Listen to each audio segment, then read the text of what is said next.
Hi, and welcome to Backstage with Maria, your exclusive pass to the stories and artists behind the scenes at your Performing Arts Center.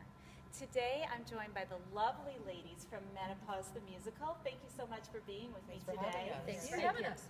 Well, let's start by talking a little bit about the show. What's the show about, and why do you think audiences love it so much?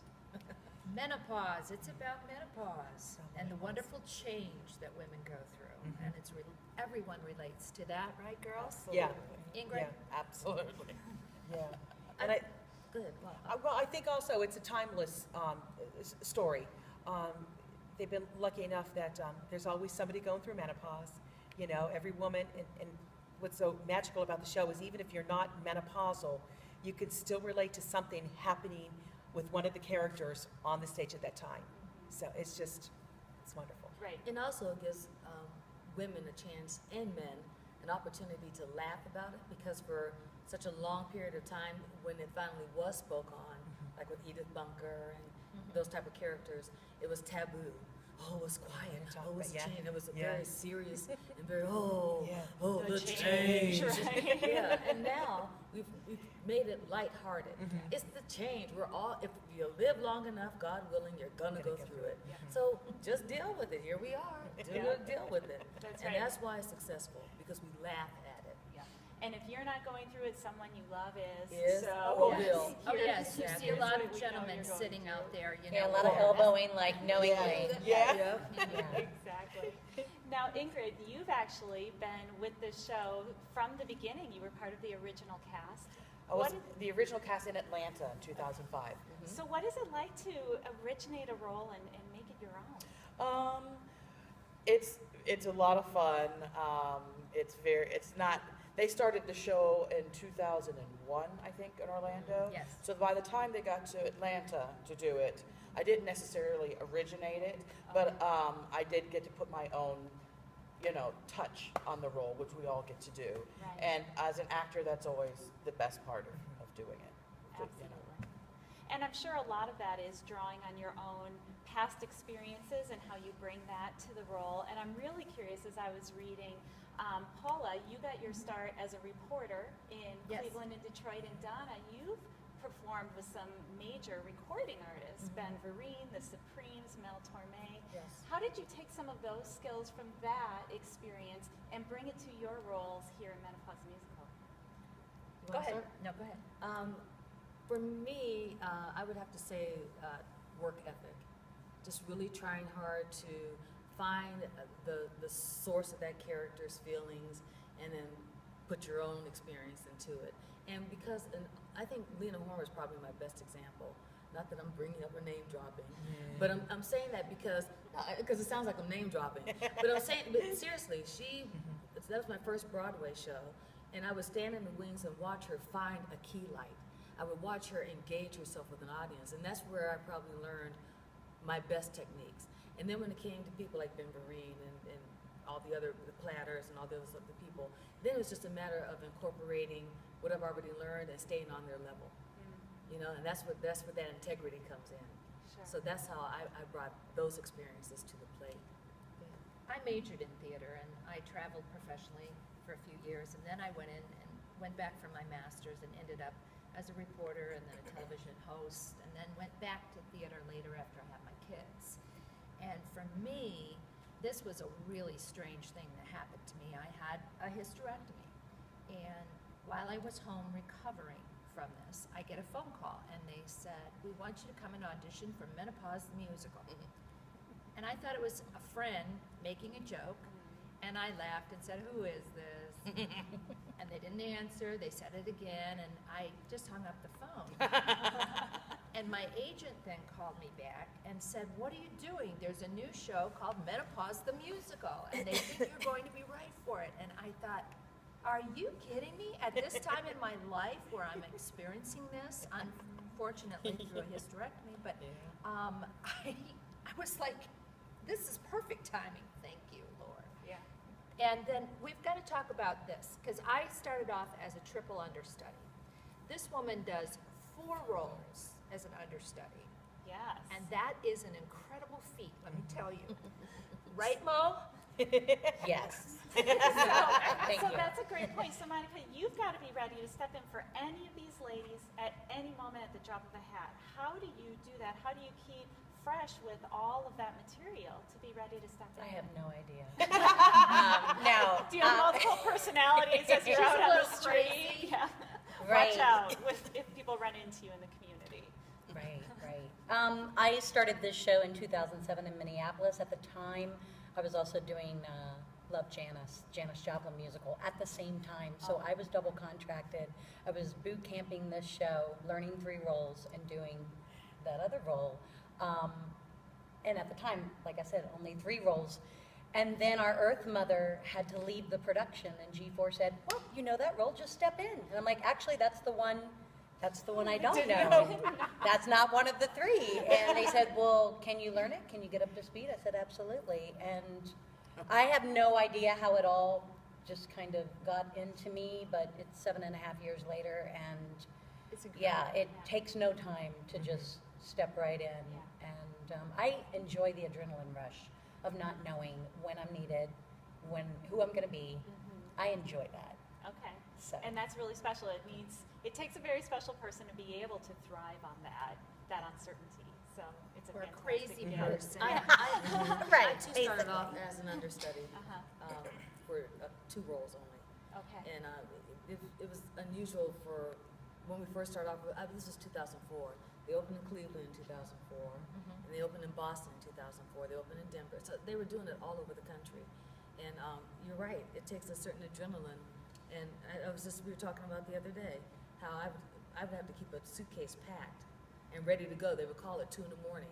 Can you fly to Atlanta? Can you go to this? And I'd have to be ready. And you just take your bag and have all your costumes. You just show up. Yeah. Sometimes you show up just when the show is starting.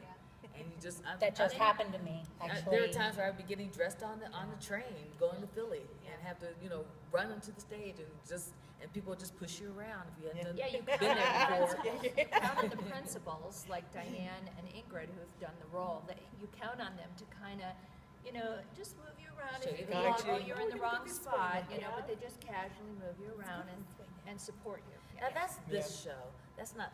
If you're asking about acting, that's not normal. No. Right, exactly. Yeah. It's unique Yeah. with Good this point. show. Yeah. And so there's a couple. First, I wanted to spend a little bit of time with you, Diane. So, and again, you all have incredible experience with this show. You've been in this show for a while, which makes it really fun. You go through the different life cycles, I'm sure, with your character in the show.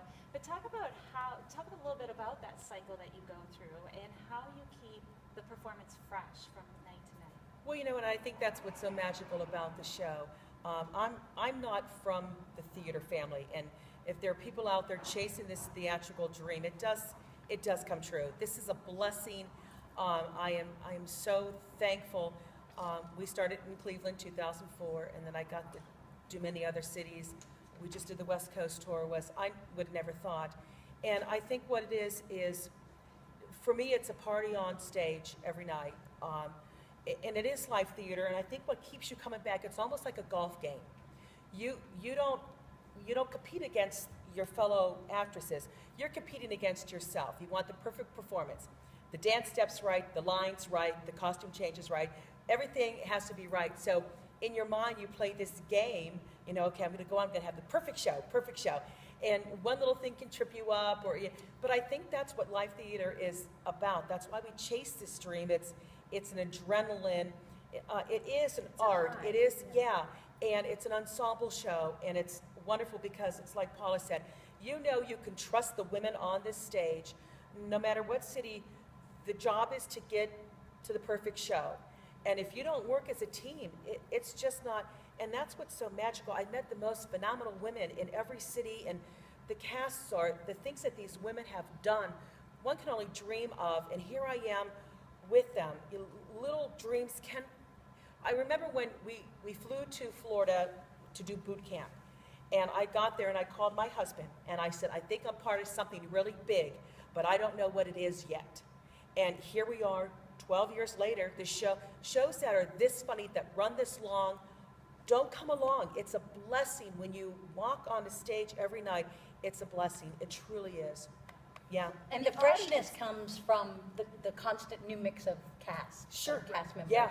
Yeah. You're The working audience with your is your pal, other but it's a person. different Oh, mix. yeah, the audience You might have is- worked together in another city. Yeah. Or, like, these three gals are brand new to me. So that keeps it fresh. You were It's asking about nice. freshness. Yeah, so. it's a sisterhood. It's a sisterhood. And you know that these women will always have your back no matter what you need, whatever city you could call. I just met Ingrid, and I know she's the type, if I have Ingrid, I need, and she'd be there for me. Same with Mo, same with these girls. Yeah. It is a sisterhood, it really is. Because women, we're all going through this together. So Right. it's a sisterhood, yeah. Now, you mentioned the audience is the other character in the show. Yeah. And it is a very interactive show. Yeah. So let's spend a little bit of time, share some of your favorite memories of audience reactions. You've got to have some good ones. Ingrid has, That we can tell. Right. you have some good stories. About an audience member? Yeah.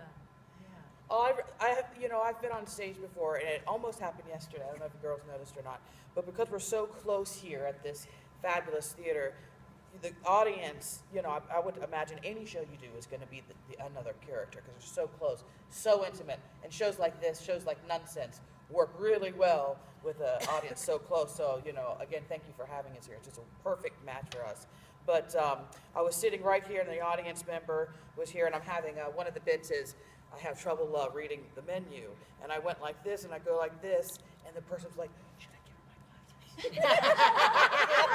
And in Atlanta, we were in a very similar theater, and someone actually just came up and gave me their glasses. So because I took their glasses, and I did it, and I did my bit here. I gave a wink to the person I'm supposed to do the bit with. We just went on. I went on with my line. Thank you, sir. And it was just adorable. It was just a lot of fun. Yeah. But we can pretty much, all of us, have done the show so much that we know when I do this, it's going to get a laugh. For the most part, you can't count on it. Yeah. But you pretty much know if you do this, you're going to get a laugh. So we wait for that. Those are the moments we wait for, so the audience can, give us their feedback and laugh with us and be a part of us. And then that energy starts rolling, and then we have this thing with the audience. It goes back and forth, and they're really part of it with us. And we're letting them be empowered by this show, these ladies who felt alone, these women who felt like were going crazy. They'll come up to us after the show and say, I've been in chemo for 6 months and I haven't laughed.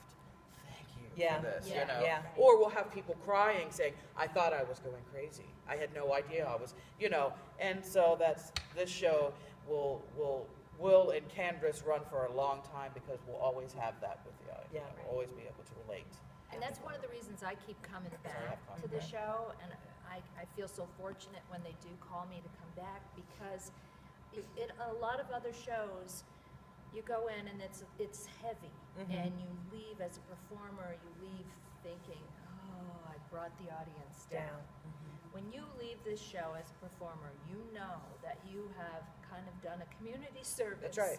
Because they're having a great time, and Yeah.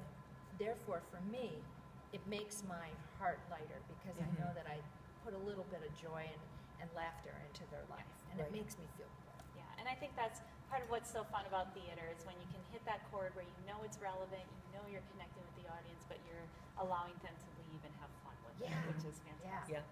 Well, thank you all so much for spending time sharing your wonderful stories. I really enjoyed getting a chance to get to know you all much better.